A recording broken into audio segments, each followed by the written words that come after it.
وبه نستعين وهو خير معين. والفتح نظر لها، اور فتح دینا نون من کو یہ کم ہے.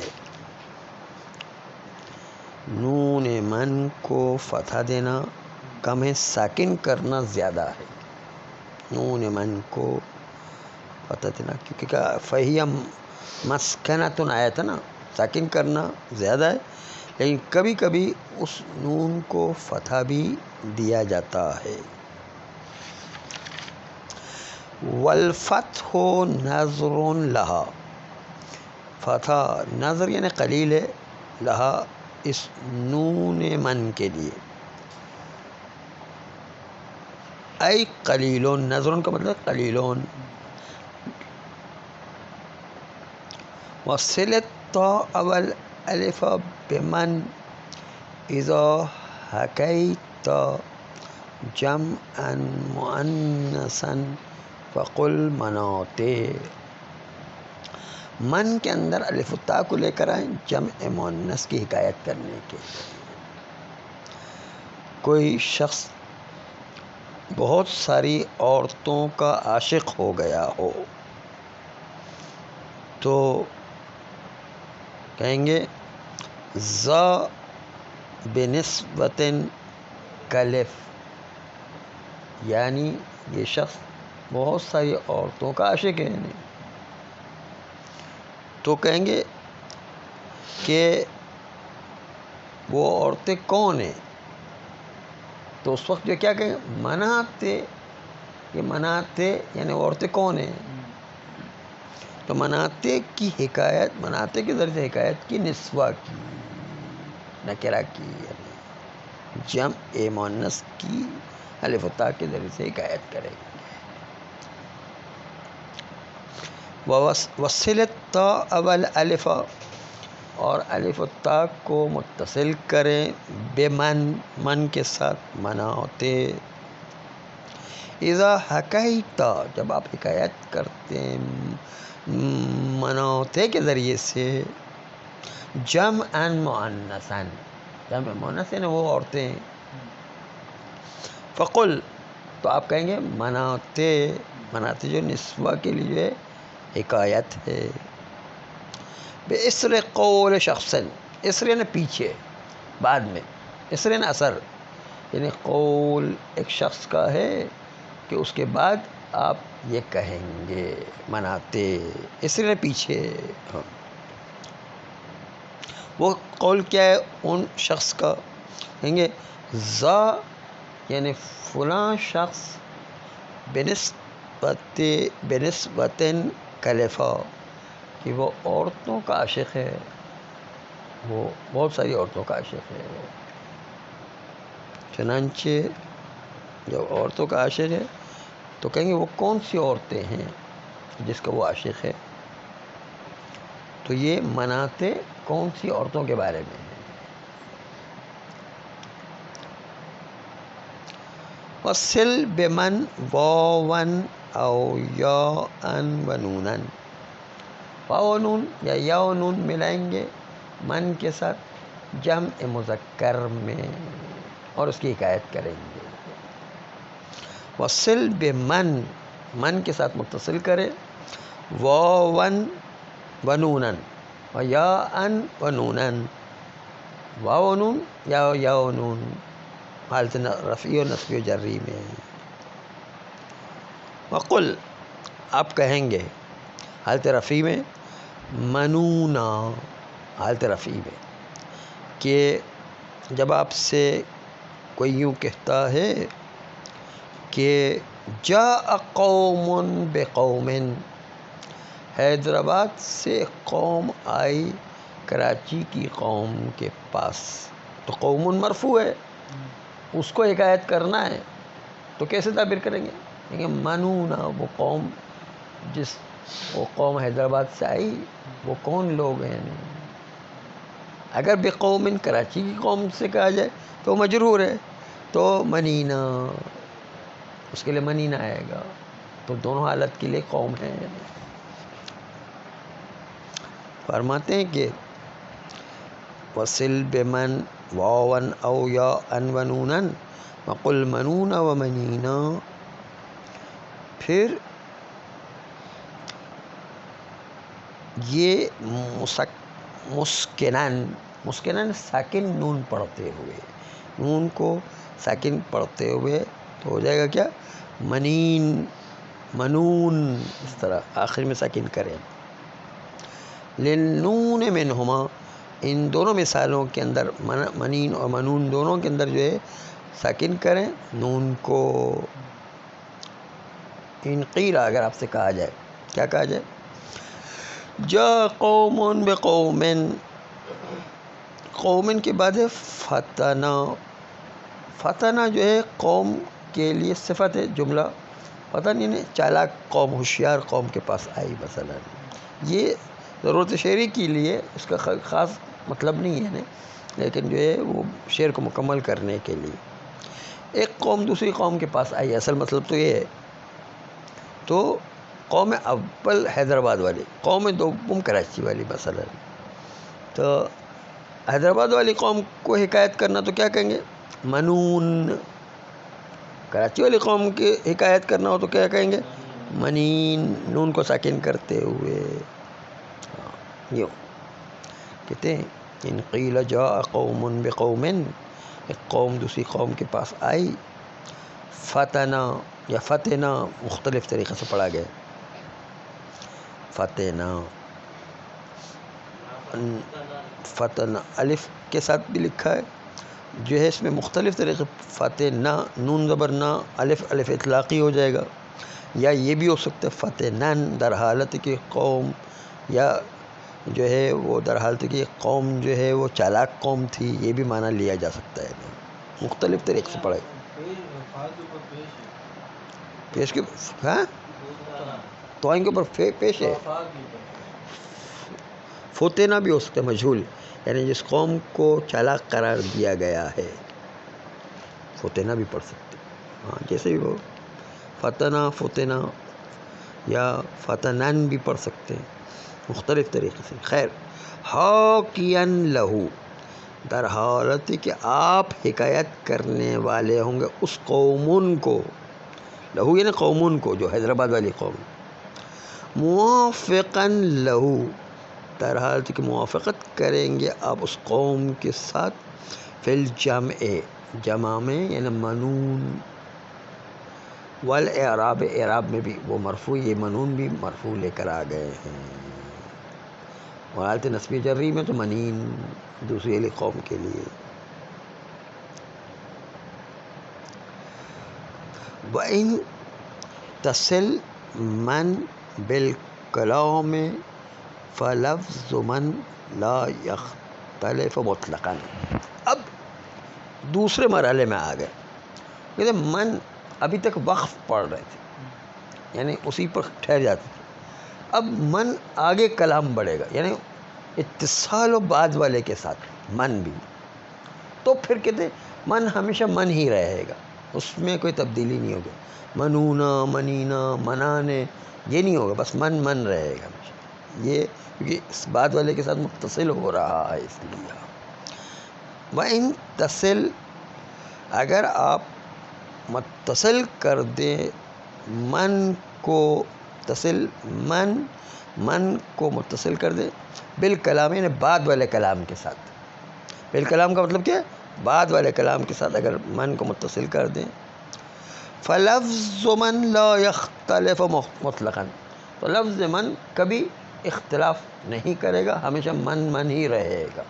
چاہے مذکر کے لیے ہو، چاہے مؤنث کے لیے ہو، چاہے مفرد کے لیے ہو، چاہے تثنیہ کے لیے ہو، چاہے جمع کے لیے ہو، من من رہے گا. مطلقاً کا مطلب کیا ہے؟ ہر 6 حالتوں کے اندر ایک جیسا رہے گا. فلفظ من لا یختلف، من جو ہے وہ مختلف نہیں ہو، مطلقاً ہر حالت کے اندر. بل یبقى علی حالہ، من اپنی حالت میں بلکہ باقی رہے گا. فقل، تو آپ یوں کہیں گے لمن قال، جس نے کہا کہ جاء رجل، آپ اس کے جواب میں کیا کہیں گے؟ من یا ھذا، یا ھذا کے ساتھ بات کے ساتھ متصل کیا، روکا نہیں من کے اوپر، خالی منو نہیں کہا ہم نے، بلکہ کہا ہے من یا ھذا، ھذا کے ساتھ ملایا ہم نے، متصل کیا دوسرے کلام کے ساتھ. تو من یا ھذا جو ہے، من یہ ہمیشہ من رہے گا. دیکھیں اب دیکھیں نقطہ، یہ دیکھیں جاء رجل، رجل کے بارے میں پوچھے تو بھی من یا ھذا، عورت کے بارے میں پوچھے تو پھر بھی من یا ھذا، اور دو مرد دو عورتوں کے پوچھے تو پھر بھی من یا ھذا، اور رجال کے بارے میں پوچھے پھر بھی من یا ھذا. یہ سب کے جواب میں من یا ھذا رہے گا، من میں کوئی تبدیلی واقع نہیں ہوگی. یہ کہنا چاہیے کہ متصل ہو جائے کہ دوسرے بعد والے کلام کے ساتھ من، اور پھر جو من ہی رہتا ہے، اس کے اندر کوئی تبدیلی واقع نہیں ہوتی ہے. اور اگر تبدیلی ضرورت شعری اور شاذ و نادر کے عنوان سے آ بھی جائے تو وہ سمجھ لے کہ شاعر کی یا تو کوتاہی ہے یا شاعر کے وزن کے برابر کرنے کی خاطر ہے، ورنہ اصل تو نہیں آنا چاہیے. کوئی متصل جب ہو رہا ہے تو من کو تبدیل نہیں چاہیے، من کے اندر علامتیں نہیں آنا چاہیے، واو نون الف و نون، یہ چیزیں نہیں آنا چاہیے. کہتے ہیں وَنَادِرٌ، اور نادر ہے الحاقُهَا العلامتا، کہ آپ اس من کے ساتھ علامت کو ملحق کریں. علامت کیا ہے؟ الف و نون، یا و نون، واو و نون، الف و تا مثلا. ہاں یہ علامتیں ملحق کرنا شاذ و نادر ہے جب اتصال والی صورت و من کی. بِأَنْ قِیلَ، یعنی یوں کہا جائے، منونا، منونا یہ کہنا غلط ہے. یعنی اگر آئے تو ضرورت شعری سے، یا کچھ اور مصلحت تھی کہ گھبراہٹ میں شاعر نے یہ بات کہہ دی ہے. گھبراہٹ کی حالت میں بھی کوئی انسان سے بات نکل جاتی نا، وہ گھبراہٹ کی حالت میں نکل گئی ہے، گھبراہٹ کی بات ہوتی ہے کبھی کبھی. وَهُوَ ثَابِتٌ، یعنی یہ الحاق کرنا منونا کے واو نون کو، یہ قیل ثابت ہے فی نظم عرفا، ایسی نظم میں کہ جس نظم کو فصاحت و بلاغت کے لحاظ سے پہچانا گیا. ایسی فالتو لوگوں کی نظم نہ ہو بلکہ فصیح لوگوں کی نظم ہو. یعنی ہاں فصیح لوگوں کی نظم کے اندر پہچانا گیا ہے، تبھی تو وہ دلیل بنے گی، ورنہ تو اس کی کوئی اہمیت ہی نہیں. جو فضول کے ایسے ہی جو ہے وہ کسی نے بڑھا دیا، وہ نظم جو فصاحت و بلاغت میں معتبر ہے. یعنی فی نظم عرفا، ایسی نظم میں کہ جس کو پہچانا گیا ہے، جو فصاحت و بلاغت کے لحاظ سے معروف ہے. یعنی وہو قولو، اور وہ نظم جو قول شاعر میں ہے. اتو نوری فقلت منون انتم،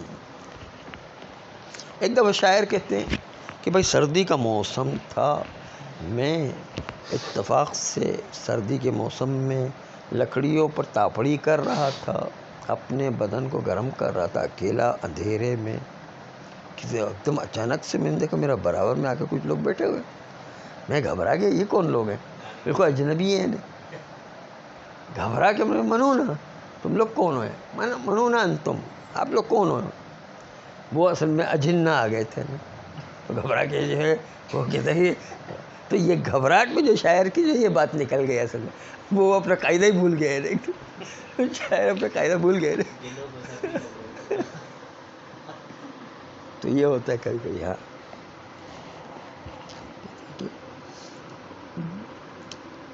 اتو ناری، یہ اجنہ آ گئے آگ کے پاس، میں نے جو آگ جلائی ہوئی تھی اس کے پاس آ گئے. فقلت منون انتم، تم لوگ کون ہو؟ یہاں کہاں سے آ گئے؟ ابھی تک تو خالی تھے، ایک دم اچانک سے تم لوگ کہاں سے آ گئے؟ تم کون ہو؟ تو منون جو ہے قانون کے ساتھ ہے، قانون کے لحاظ سے غلط ہے، کیونکہ منونہ کے بعد انتم متصل کلام ہے، اس لیے متصل کلام میں نہیں آنا چاہیے تھا، لیکن گھبراہٹ کے عالم میں شاعر سے نکل گیا یہ اصل. ہاں والعلم احکینہ من بعد من وحدہا ان عریت من عاطف بہا اقترنا. کہتے ہیں کہ من کے بعد آپ کبھی کبھی معرفہ کی بھی حکایت کر سکتے ہیں. ویسے تو نکرہ کی حکایت کے لیے آتا ہے، لیکن کبھی کبھی جو ہے معرفہ کی، خاص طور پر علم کی حکایت کے لیے آ سکتا ہے، اور پھر اس حکایت میں خود جو علم ہے اسی کو نقل کریں گے تبدیل کیے بغیر. مثلا کسی نے آ کر کے کہا جاء زیدون، تو زید معرفہ ہے. کسی نے کہا کون سا زید؟ زید تو بہت سارے، آپ بتائیں کون سا زید ہیں؟ زید بھی بہت سارے دنیا میں ہوتے ہیں، آپ کس زید کی بات کر رہے ہیں؟ تو ہم کہیں گے من زیدون، من جو ہے وہ حکایت کے لیے، زیدون کو معرفہ، کلام متصل بھی ہے، زید کو زید ہی رکھیں گے، کہیں گے وہ زید کون ہے، یعنی من زیدون، وہ زید کون ہے یعنی. ہاں عبارت دیکھیں، والعلم احکینہ من بعد من، علم اس کی آپ ضرور حکایت کریں من کے بعد زیدون. وحدہا، یہاں پر صرف من کی بات ہو رہی ہے کہ علم اور معرفہ کو صرف من کے ذریعے سے حکایت کر سکتے ہیں، ایو کے ذریعے سے حکایت نہیں کر سکتے ہیں. وحدہ کا مطلب کیا ہے؟ صرف من کے ذریعے سے حکایت کریں، ایو کے ذریعے سے حکایت نہ کریں. وحدہ کا مطلب یہ ہے، وحد الام من، وحدہ ضمیر من کی طرف پڑتا. ان عریت من عاطف، جب زید اور من اس سے پہلے، زید و من سے پہلے کوئی واو عاطفہ موجود نہ ہو، تو واو من سے پہلے واو موجود نہیں ہے تو آپ من زیدن کے تعبیر کریں. ان عریت من عاطف بہا اقترنا، اگر من خالی ہو حرف عطف واو سے، کہ بہا اقترنا، جس من کے ساتھ واو عاطف مقترن ہو کر کے آ جائے. اقترن ہے واو مقترن ہو کے من کے ساتھ آ جائے. ایسا عطف والا نہ ہو، خالی من زیدن ہو، ومن زیدن نہیں ہو، واو درمیان میں آگے نہ آ جائے. ان عریت من، اگر ان عریت من عاطف، عاطف سے خالی ہو، عریت کے اندر ضمیر من ہے. ہاں عریت یعنی من خالی ہو، من عاطف یعنی واو عاطفہ سے، کہ بہا اقترنا، کہ جس من کے ساتھ واو مقترن ہو کر کے آ جائے، اس سے خالی ہو واو سے. فقل، تو آپ یوں کہیں لمن قال، اس شخص سے کہ جو کہتا ہے جاء زیدن، زید آیا، تو آپ کہیں من زیدن، کون سا زید آیا ہے؟ زید تو بہت سارے ہیں. من زیدن میں دیکھیں واو موجود نہیں ہے، واو پہلے من سے پہلے موجود نہیں، واو کے بغیر آیا، واو سے خالی ہے نہیں. تو اس طرح من زیدن. ولمن قال رأیت زیدن، تو آپ جو ہے یہاں پر رأیت زیدن، زید کے لیے حکایت کرنا چاہتے ہیں، تو کہیں گے آپ میں نے زید کو دیکھا، تو آپ کہیں گے کس زید کو ہے؟ من زیدن، کون سا زید تھا جس کو آپ نے دیکھا ہے کہ نہیں؟ کون سے والے زید کو دیکھا آپ نے؟ من جو ہے یہاں پر من وہ جو ہے ایو کی طرح من بھی حکایت والا من ہے، اور زیدن تو حکایت کرنے کا کام کیا جا رہا ہے، من زیدن، اور بغیر واؤ کے. دیکھیں وَلَمَنْ قَالَ مَرَرْتُ بِزَیدٍ، من زیدن، کون ہے زید؟ کیا زیدن کو زیدن سے حکایت کیا ہے. وَإِنِ اقْتَرَنَتْ بِعَاطِفٍ، اور اگر من جو ہے عاطف کے ساتھ مقترن ہو کر کے آ جائے، متصل ہو کر کے آ جائے، تو پھر کیا کریں گے؟ نہ ہو من زیدون آ کر کے کہ من، دیکھیں من زیدون سے پہلے واؤ موجود ہے، واؤ ومن زیدون، واؤ جو ہے من سے پہلے موجود ہے یہاں پر. تو یہاں پر صرف زیدون رفع حالت میں ہمیشہ پڑھیں گے. تعین الرفع مطلقاً، تو رفع یعنی زیدون کو زیدون ہی پڑھیں گے ہر حالت میں، یعنی رفعی نصبی جری سب حالت کے اندر زیدون کو زیدون پڑھنا ہے. واو عاطفہ آ جائے تو مطلقاً یعنی کہ رفعی نصبی جری سب حالت میں زیدون کو رفع کے ساتھ پڑھنا ہے.